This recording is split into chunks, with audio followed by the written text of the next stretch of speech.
Le voici. C'est drôle, il y a un petit air de famille. Je regarde mes deux frères, ils lui ressemblent. En fait, il leur ressemble.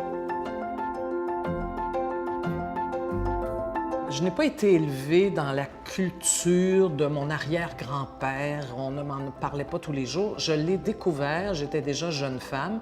Par pur hasard, je suis tombée sur son livre, en fait, le livre qui est le plus connu, qui s'appelle « Les Patriotes 1937-38 ».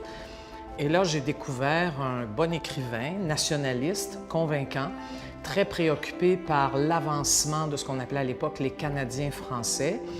Et en fait, c'est le Monument national qui récemment m'a appris qu'à titre de président à l'époque de l'Association Saint-Jean-Baptiste, il avait été l'un des fondateurs du Monument national. Alors, j'en suis très fière.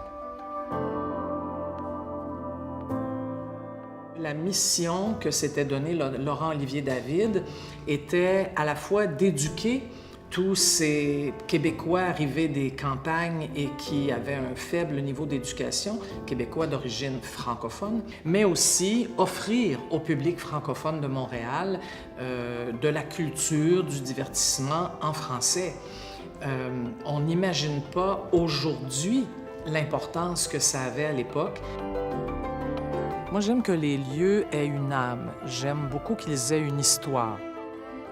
Le Monument national, il a une âme parce qu'il a toute une histoire, une très, très, très longue histoire. En fait, le Monument national est la plus vieille salle de spectacle à Montréal, de cette grandeur, de cette amplitude. Ça se sent. Au départ, c'était voulu comme un lieu de rassemblement des Canadiens français. C'était le langage de l'époque. Rapidement, c'est devenu un lieu de rassemblement aussi pour les communautés juives, chinoises, etc. Ce qui veut dire que dans un lieu mis sur pied pour des raisons nationalistes, on peut parfaitement être accueillant et travailler en bonne harmonie avec des personnes qui ont d'autres origines et parfois d'autres croyances religieuses. C'est pour moi le modèle idéal de la société dans laquelle moi je veux vivre.